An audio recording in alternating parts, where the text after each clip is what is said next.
On a dans ce texte, de façon générale, une volonté de rediscuter de la façon intelligente de faire de la coopération localement. Tout ne peut pas passer par le PCI.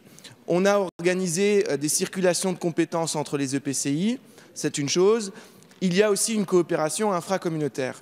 Cette coopération infracommunautaire, jusque-là, elle passait souvent par de la création de CIVU. Quand on vous laisse partager, par exemple, le CPI non intégré et en faire un CPI pour 2 communes parce que c'est cohérent en matière d'intervention, ça permet d'augmenter le niveau de formation des sapeurs-pompiers volontaires, etc., on crée un CIVU.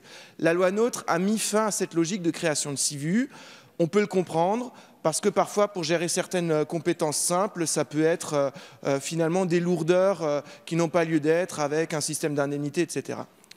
Cet amendement, il a donc vocation à rénover un petit peu ce qui existait jusque-là, les conférences intercommunales, c'est-à-dire la possibilité qu'ont 2, 3 ou plusieurs communes de se mettre ensemble pour exercer ensemble une compétence. Elle crée une convention, s'entendent sur le contenu de la convention, et cette convention peut être administrée par une conférence intercommunale.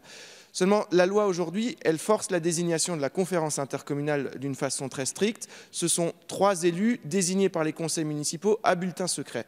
Ça peut, dans certains cas, créer des blocages. Imaginons, par exemple, que ça concerne justement le fonctionnement de la caserne de pompiers et que le bulletin secret venait, pour des raisons quelconques, à ne pas désigner le maire. C'est juste incompréhensible. Cet amendement a donc vocation à mettre un peu de souplesse là-dedans.